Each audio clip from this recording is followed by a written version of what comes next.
1.700 estudiants van omplir aules i passadissos.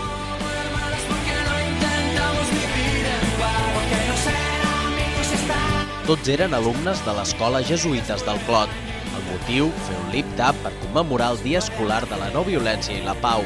De la idea modesta de dos professors de secundària en va acabar sortint un esdeveniment multitudinari.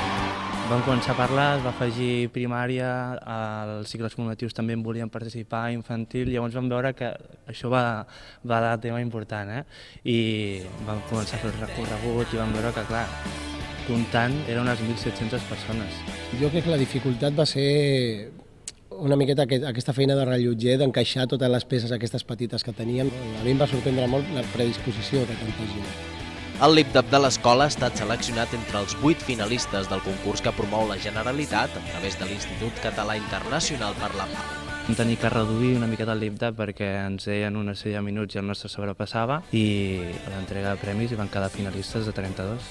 Per mi la satisfacció personal i el premi és poder haver treballat amb tanta gent, haver sumat tanta sinergia i sobretot les cares dels alumnes fent-lo seu. Jo vaig tenir la sensació que he sigut antic alumne i ara professor aquí, d'estar orgullós, no?, de veure que aquesta escola tira tant endavant i que lluita pel que vol.